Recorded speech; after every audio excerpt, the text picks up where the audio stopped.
पद्मासना। નમસ્તે વિદ્યાર્થી મિત્રો, કેમ છો? મજામાં ને? પ્રકરણ 5 આપણે ભણી ચૂક્યા. હવે એના પછીનું પ્રકરણ ભણીશું. તમને રમત રમવી ગમે ને? તો ચાલો આપણે આજે રમત રમીએ. પહેલા તો આપણે રમતના નિયમો જોઈએ. તો અહીં એક લીટી દોરેલી છે, એની અંદર ધન સંખ્યા એટલે કે 1 2 3 4 5 એવી રીતે 10 સુધી દોરેલા છે અને -10 સુધી પણ દોરેલા છે.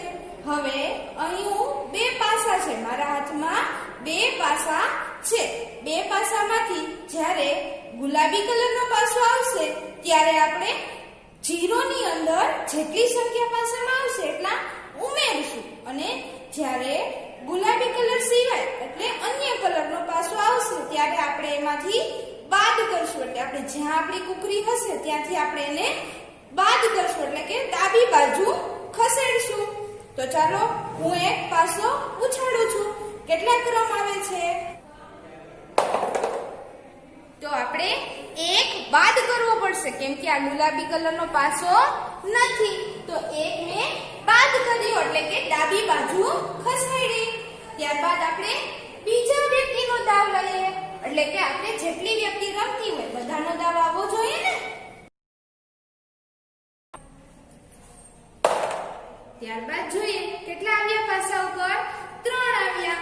તો હવે શું કરવાનું? 3 ને ઉમેરવાના. 0 માં 3 ઉમેરો તો કેટલા થાય? 3. એટલે કે 1 2 અને 3 ઉપર આપણી કુકરી જશે. ત્યારબાદ આપણે જોઈએ ગુલાબી રંગનો પાસો આવ્યો, તો આમાં શું કરવાનું? 4 ઉમેરવાના. હવે આપણી તો કુકરી -1 પર છે તો ત્યાંથી આપણે 4 ઉમેરીએ એટલે કે 1 2 3 અને 4. તો કુકરી ક્યાં આવશે? 3 ઉપર આવી જશે. હવે બંનેની કુકરી ક્યાં આવી ગઈ? એક સાથે 3 ઉપર આવી ગઈ. તો હવે શું કરવાનું? 4 બાદ કરવા પડે કેમ કે આમાં તો પર્પલ કલરનો પાસો છે. તો શું કરવું પડે? આપણે ડાબી બાજુ ખસવું પડે. 4 અંક 1 2 3 અને 4. 4 અંક ડાબી બાજુ ખસવો એટલે કેટલા આવ્યા? -1 આવ્યા.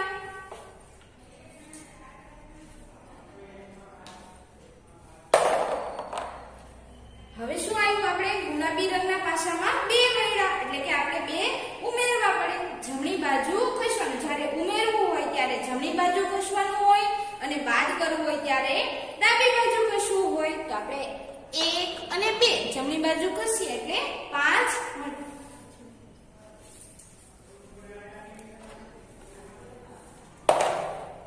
ત્યારબાદ પર્પલ કલરના પાસામાં શું આવ્યું? 2 આવ્યું. તો 2 અંક આપણે શું થવું પડે? ડાબી બાજુ ખસવું પડે. તો 1 અને 2 -1 થી ડાબી બાજુ ખસતા 2 બાદ કરતા આપણને શું મળે? -3 મળે. રમત રમ્યા બાદ હવે આપણે આપણા પ્રકરણ તરફ એટલે કે પૂર્ણાંક સંખ્યાઓ તરફ આવીએ. પૂર્ણાંક સંખ્યાઓ એટલે કે કેવી સંખ્યા? તો કે જે સંખ્યા એટલે કે કોઈ પણ સંખ્યા આપણે લઈ એમાંથી ધન સંખ્યા, ઋણ સંખ્યા અને શૂન્ય આનો સમાવેશ થતો હોય એ બધી કેવી કહેવાય? આપણે પૂર્ણાંક સંખ્યાઓ કહીશું. કે આપણે -1 લઈએ તો આ પણ પૂર્ણાંક સંખ્યા છે. પછી -99 લઈએ અથવા તો ગમે તે માઈનસમાં અસંખ્ય સુધીની સંખ્યા લઈએ. ત્યારબાદ આપણે ધન સંખ્યા એટલે કે 89 75 પછી અને શૂન્ય આ બધા કેવા કહેવાય? પૂર્ણાંક સંખ્યાઓ કહેવાય. એમાંની આ બે સંખ્યાનો સમાવેશ કેમાં થાય? પ્રાકૃતિક સંખ્યામાં થશે. 89 અને 75 નો સમાવેશ પ્રાકૃતિક સંખ્યામાં થશે અને એમાં 0 ઉમેરી દે એટલે કે 0 થી શરૂઆત કરી અને પ્રાકૃતિક સંખ્યા તરફ જઈએ તો કેવી સંખ્યા થઈ જાય? પૂર્ણ સંખ્યા થઈ જાય. આ પ્રાકૃતિક સંખ્યા થાય, આ પૂર્ણ સંખ્યા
લખો. આપણે નાનું તો શું લખીએ? મોટું. ઉપર તો નીચે, વધારો તો ઘટાડો. તો અહીં પણ આપણને વિરોધી પદો એવો એક ટોપિક આપેલો છે જે સ્વાધ્યાયનો પ્રશ્ન છે. તેમાં શું કીધું છે? વજનમાં વધારો એનો વિરોધ પદ લખો. તો વિરોધ વધારો એટલે શું થાય છે? આમાં વધારાનો વિરોધી ઘટાડો એટલે કે એનો વિરોધ શું થશે? વજનમાં ઘટાડો.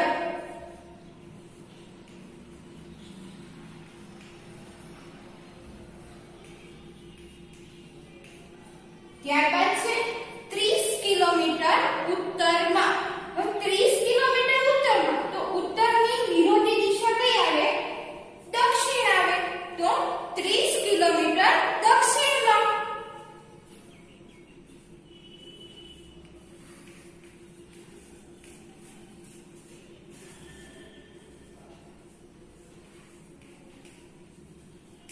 ત્યારબાદ એવા અન્ય પણ ઉદાહરણો હોઈ શકે. માનો કે દરિયાની સપાટીથી ઉપર, એટલે દરિયાની સપાટી એટલે કેવું કહેવાય? આ સપાટી હોય દરિયાની, એની સપાટીથી ઉપર અને સપાટીએ 0, એની સપાટીએથી ઉપર જાવ એટલે કેવા થાય? ધન સંખ્યા. ને કેવી થાય? ધન. અને દરિયાની સપાટીથી નીચે, આપણે દરિયાની અંદર ઉતરેલું હોય એટલે એ કેવું થાય? ઋણ થાય. દરિયાની સપાટીથી નીચેના ભાગમાં.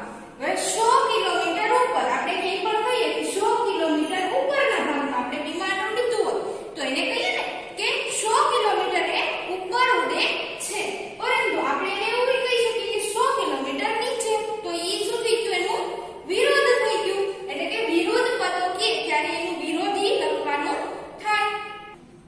ત્યારબાદ સંખ્યા રેખા પર નિરૂપણ. અહીં અલગ અલગ સંખ્યા આપણે લખેલી છે -2, 5, 0, 3 અને -5.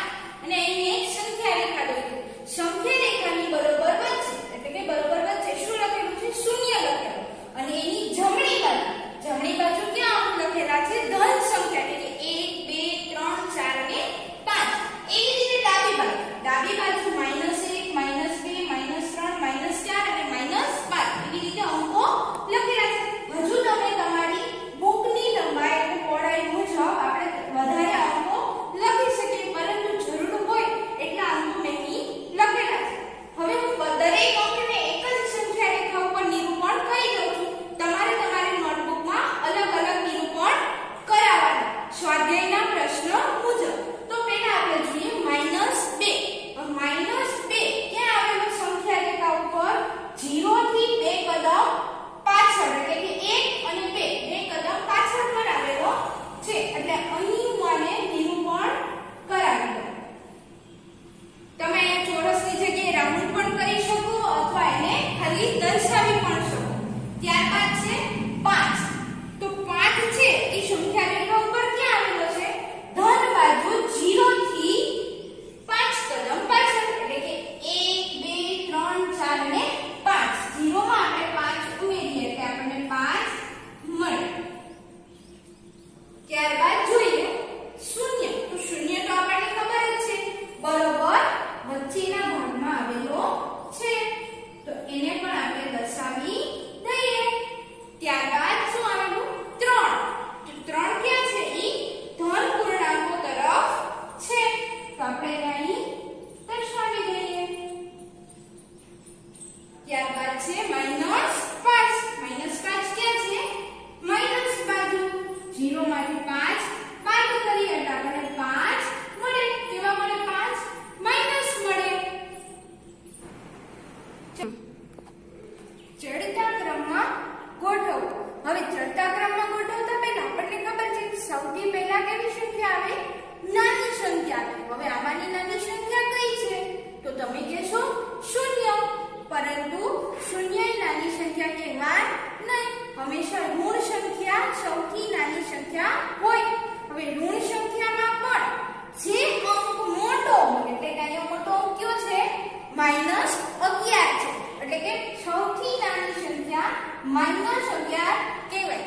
ઋણ સંખ્યામાં જેમ જેમ અંક મોટો થતો જાય એમ એમ નાનો કહેવાતો જાય. અને ધન સંખ્યામાં જેમ મોટો અંક આવે એ જ મોટો અંક કહેવાય. -11. ત્યારબાદ શું લેશું આપણે? -7. ત્યારબાદ -2 પછી આવશે આપણો શૂન્ય અને પછી 8 લખશું. તો આ આપણે ચડતા ક્રમમાં ગોઠવ્યું. જેવી રીતે પહેલી સંખ્યા ગોઠવી એવી રીતે આપણે બીજી સંખ્યા જોઈએ. તો બીજી સંખ્યામાં પણ માઈનસ સંખ્યા છે ઈ પહેલા લખ્યા. તો એક જ સંખ્યા માઈનસ છે એટલે -1. ત્યારબાદ 0 પછી આવશે 7 પછી 9 અને 27. આ આપણે ચડતા ક્રમમાં સંખ્યાને ગોઠવી લીધી. ત્યારબાદ અહીંયા એમ કીધું છે -20 થી મોટી સંખ્યા લખવી એટલે આપણે શું કરવું પડે? અંકને નાનો કરતો જવો પડે. એટલે કે મોટી સંખ્યા મળે. મોટા 4 ઋણ પૂર્ણાંક સંખ્યા લખો. હવે આમાંથી આપણે એક એક બાદ કરીએ એટલે કે એક એક અંક નાનો લખીએ એટલે કે જવાબમાં શું મળશે? -19 -18 -17 અને -16. આ ચાર સંખ્યા કેવી થઈ? ઋણ સંખ્યા. અને એ કેવી થઈ? -20 થી મોટી.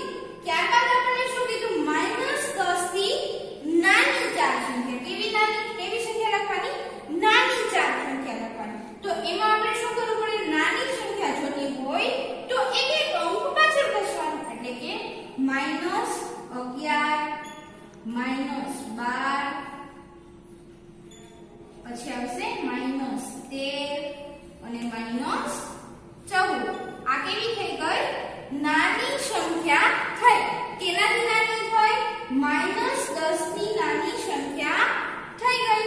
સંખ્યા રેખાનો ઉપયોગ કરી પૂર્ણાંક સંખ્યાઓ લખો. હવે આપણે સરવાળા બાદબાકી તો આપણને આવડે જ છે. હવે તમને એમ કહેવામાં આવે 5 માં 3 ઉમેરો. તમે શું કરશો? 5 + 3 તો આપણને જવાબ શું મળે? 8. એ આપણને તો ખ્યાલ જ છે. પણ અહીં આપણે શેનું કીધું છે? સંખ્યા રેખાનો ઉપયોગ કરવાનો. હવે સંખ્યા રેખાની મદદથી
-2 એમાંથી આપણે 3 ને બાદ કરાવો તો નવો અંક કયો મળે?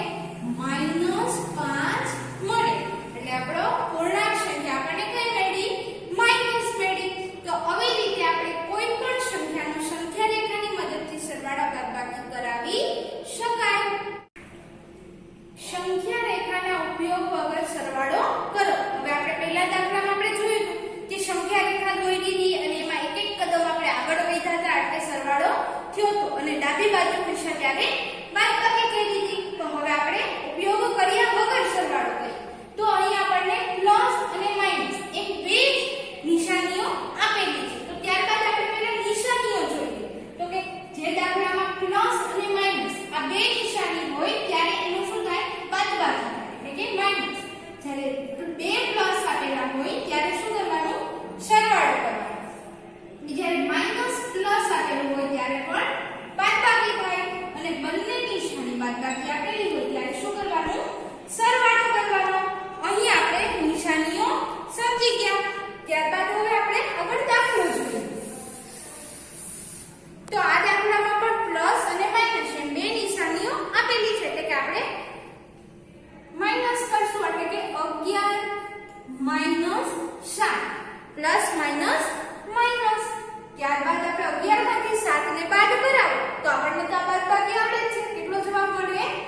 4 જવાબ મળે. એવી રીતે આપણે બીજો દાખલો જોઈએ. બીજા દાખલાની રકમ છે -13 પ્લસ કૌંસની અંદર પ્લસ 18 -13 પ્લસ પ્લસ 18. હવે અહીંયા બે નિશાની કેવી છે? પ્લસ ની છે. તો આનું શું થશે? સરવાળો થાય. તો અહીંયા આપણે એવું લખી શકાય -13 પ્લસ 18 પ્લસ પ્લસ શું થઈ જાય? પ્લસ થઈ જાય એટલે કે અહીં વચ્ચેની નિશાની પ્લસ આવી. ત્યારબાદ માઈનસ પ્લસ શું થાય? માઈનસ થાય. જ્યારે પ્લસ માઈનસ માઈનસ કહેવું એવી જ રીતે માઈનસ પ્લસ શું કરવાનું? માઈનસ કરવાનું. હવે 18 માંથી 13 ને બાદ કરો તો જવાબ શું મળે આપણને? 5 મળે. 18 માંથી 13 બાદ થાય એટલે કેટલા મળે? 5 મળે. તો 5 ની આગળ નિશાની શું લાગશે? પ્લસ ની. શું કામે પ્લસ ની લાગે? કેમ કે મોટી સંખ્યાની આગળ કઈ નિશાની છે? પ્લસ ની છે. 13 છે એ કેવી છે? 18 કરતા નાની સંખ્યા છે એટલે એની આગળ માઈનસ ની નિશાની છે. એનું આપણે ધ્યાન લેવાનું નહીં પણ મોટી સંખ્યાની આગળ એની નિશાની લેવાની. એવી જ રીતે આપણે ત્રીજો દાખલો જોઈએ. ત્રીજા દાખલાની રકમ છે ચાલો -380 પ્લસ કૌંસની અંદર -270. હવે આપણને તો ખબર જ છે પ્લસ માઈનસ છે એટલે કે શું થશે? માઈનસ થઈ જશે. તો 9 પર શું મળશે? -380 270 કેમ કે પ્લસ માઈનસ માઈનસ થઈ જાય. હવે આપણે જોઈએ નિશાનીમાં માઈનસ માઈનસ શું થઈ જાય? પ્લસ થઈ જાય. એટલે આ બંને સંખ્યાનો શું કરવાનો? સરવાળો કરવાનો. હવે 380 અને 270 નો સરવાળો કરો તો જવાબ શું મળશે આપણને? 650. 650 ની આગળ નિશાની શું લાગશે? માઈનસ ની લાગશે કેમ કે 380 મોટા છે અને મોટા પદની આગળ કઈ નિશાની છે? માઈનસ ની છે એટલે 650 કેવા લખવાના આપણે? માઈનસ લખવાના. ચોથો દાખલો જોઈએ.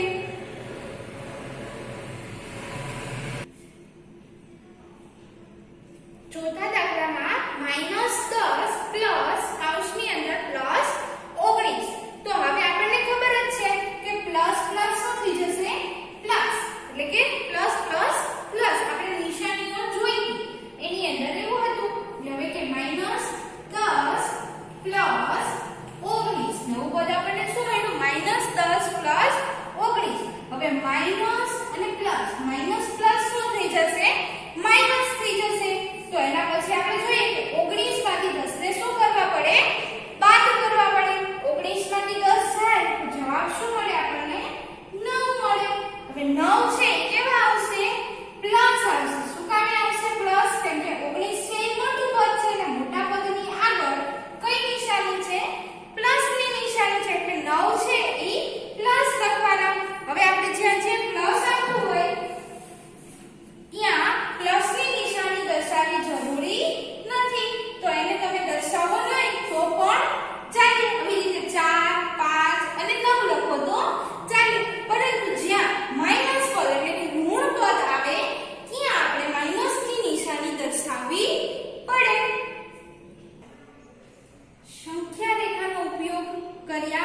બાદબાકી કરવાની છે. જેમ આપણે સરવાળા કર્યા એ જ રીતે બાદબાકી થશે. એની જેમ આપણે નિશાનીનું પ્લસ માઈનસ કરવાનું રહેશે. તો અહીં તે નિશાની માઈનસ છે, તો માઈનસ વાળી નિશાનીનું શું થાય? પ્લસ થઈ જાય. શું થઈ જાય? પ્લસ થઈ જાય. એટલે કે 35 પ્લસ 20.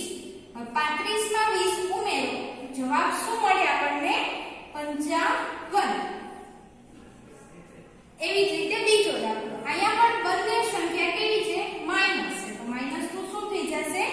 પ્લસ થઈ જશે. એટલે બરાબર કરી અને -15 પ્લસ 18.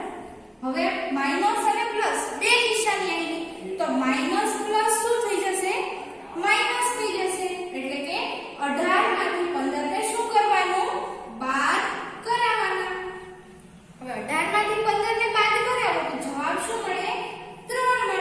હવે 3 ની આગળ નિશાની કઈ આવે? પ્લસ ની. શું કામ? કેમ કે 18 છે એ મોટા છે અને મોટા પદની આગળ કઈ નિશાની છે? પ્લસ ની. પરંતુ પ્લસ કરવાની જરૂર નથી, ખાલી 3 લખો તો એ +3 જ ગણાય. તેવી રીતે આપણે ત્રીજો દાખલો જોઈએ. તો અહીં પણ આપણને બે સંખ્યા માઈનસ છે, એટલે કે 20 ઓછા 13 -20 ઓછા 13. હવે ઓછા છે શું થઈ જાય? માઈનસ માઈનસ પ્લસ થઈ જાય. એટલે કે 20 માં 13 ઉમેરો એટલે કેટલા થાય? 33 થઈ જાય. અને 33 આગળ નિશાની કઈ લાગશે? તો કે માઈનસ ની લાગશે. શું કામ? કેમ કે 20 છે એ મોટી સંખ્યા છે અને મોટી સંખ્યાની આગળ માઈનસ ની નિશાની છે, એટલા માટે. ત્યારબાદ આપણે ચોથો દાખલો જોઈએ. ચોથો દાખલો બરાબર બીજા દાખલા જેવો જ છે. તો એમાં પણ આપણે જે માઈનસ માઈનસ પ્લસ કર્યું એ રીતે આમાં પણ માઈનસ માઈનસ પ્લસ કરશું. એટલે કે -32 પ્લસ 40. હવે આ દાખલામાં પણ આપણે માઈનસ પ્લસ હતા એટલે શું કર્યું હતું? બાદબાકી કરી હતી. એટલે આમાં પણ આપણે 40 માંથી 32 ને શું કરાવશું? બાદ કરાવશું. 40 માંથી 32 ને બાદ કરો એટલે જવાબ શું મળે? 8 મળે. અને 8 કેવા મળશે? પ્લસ મળશે. શું કામ? કેમ કે 40 છે એ મોટું પદ છે અને મોટા પદની આગળ પ્લસ ની નિશાની છે.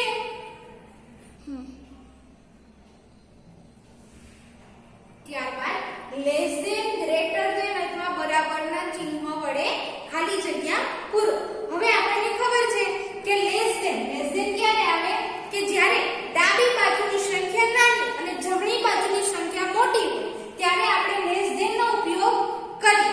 અને ગ્રેટર ધેન નો ક્યારે કરીએ? કે ડાબી બાજુની સંખ્યા મોટી અને જમણી બાજુની સંખ્યા નાની ત્યારે આપણે ગ્રેટર ધેન નો ઉપયોગ કરીએ. અથવા બરાબરની નિશાની આપેલી છે. બરાબર તો આપણને ખબર છે બંને બાજુના પદ જ્યારે સરખા હોય ત્યારે આપણે બરાબરની નિશાની કરવી પડે. તો હવે આપણે અહીંયા બે રકમ આપેલી છે અલગ અલગ. હમણાં આપણે સરવાળા અને બાદબાકી જોયું એના જેવી જ રકમ છે. તો આપણે ખાલી જગ્યાની બંને બાજુના દાખલા ગણીએ, એના આધારે આપણને ખબર પડશે. તો પહેલા આપણે આ બાજુનો દાખલો જોઈએ. તો પ્લસ માઈનસ શું થઈ જશે? માઈનસ થઈ જાય. એટલે કે -3 -6. હવે માઈનસ માઈનસ પ્લસ થઈ જાય એટલે કે 9 અને 9 કેવા આવે? માઈનસ આવે. ત્યારબાદ આપણે આ બાજુનો દાખલો જોઈએ કે માઈનસ માઈનસ શું થઈ જાય? પ્લસ. એટલે કે -3 પ્લસ 6. માઈનસ પ્લસ માઈનસ કરવાનું એટલે કે 6 માંથી 3 ને બાદ કરાવો. 6 માંથી 3 ને બાદ કરાવો એટલે જવાબ શું મળે? 3. અને 3 કેવાથી જાય? પ્લસ. એટલે હંમેશા ધન સંખ્યા હોય એ કેવી હોય? મોટી હોય. અને ઋણ સંખ્યા હોય એ કેવી હોય? નાની હોય. એટલે હવે આપણે અહીંયા જોઈએ કે જ્યારે જમણી બાજુની સંખ્યા મોટી હોય ત્યારે આપણે લેસ ધેન નો ઉપયોગ કરીએ. તો અહીં આપણને કઈ નિશાની મૂકવાની? લેસ ધેન મૂકશું. એવી જ રીતે આપણે બીજો દાખલો જોઈએ. તો આમાં પણ આપણે ડાબી અને જમણી બંને બાજુના દાખલા ગણીશું. તો આમાં પણ માઈનસ માઈનસ શું થઈ જશે? પ્લસ થઈ જશે. તો -21 પ્લસ 10. હવે માઈનસ પ્લસ માઈનસ થાય એટલે 21 માંથી 10 ને શું કરાવવાનું? બાદ કરાવવાના. 21 માંથી 10 બાદ થાય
તેથી 10 કેવા થશે પ્લસ થઈ જશે ત્યારબાદ એવી રીતે આપણે બીજો દાખલો જોઈએ તો એની અંદર આપણને 4 પદ આપેલા છે તો 4 પદમાંથી આપણે બે પદને પેલા જોઈએ તો બે પદમાં જોઈએ તો આપણે માઈનસ પ્લસ શું થઈ જાય માઈનસ થઈ જાય માઈનસ પ્લસ માઈનસ થાય તો 32 માંથી 13 ને શું કરાવવું પડે બાદ કરાવવું પડે 32 માંથી 13 ને બાદ કરો તો જવાબ શું મળે આપણને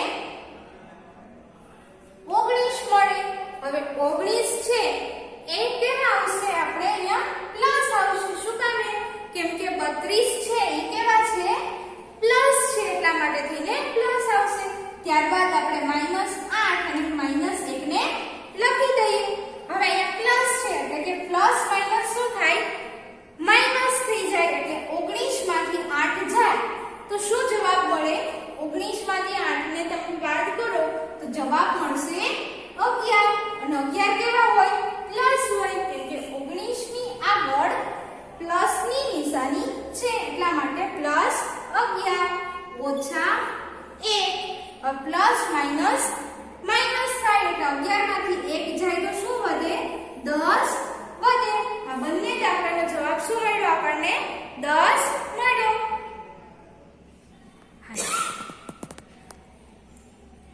તો આપણે અત્યાર સુધી જેટલા દાખલા જોયા એટલા દાખલા સ્વાધ્યાય છઠ્ઠું એટલે કે પૂર્ણાંક સંખ્યાનો જેટલા સ્વાધ્યાય છે 6.1 6.2 એમાં આપણે શીખ્યા હોય એટલા એના જેવા જેટલા દાખલા આવતા હોય એ બધા તમારે તમારી નોંધ પોથીમાં લખવાના શું લખવાનું દાખલા આપણે જે કર્યા એના જેવા આવતા દરેક દાખલા દરેક પ્રશ્ન તમારી નોંધ પોથીમાં નોંધવાના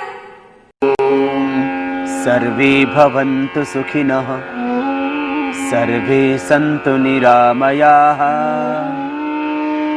सर्वे भद्राणि पश्यन्तु मा कश्चित् दुःखभाग् भवेत्।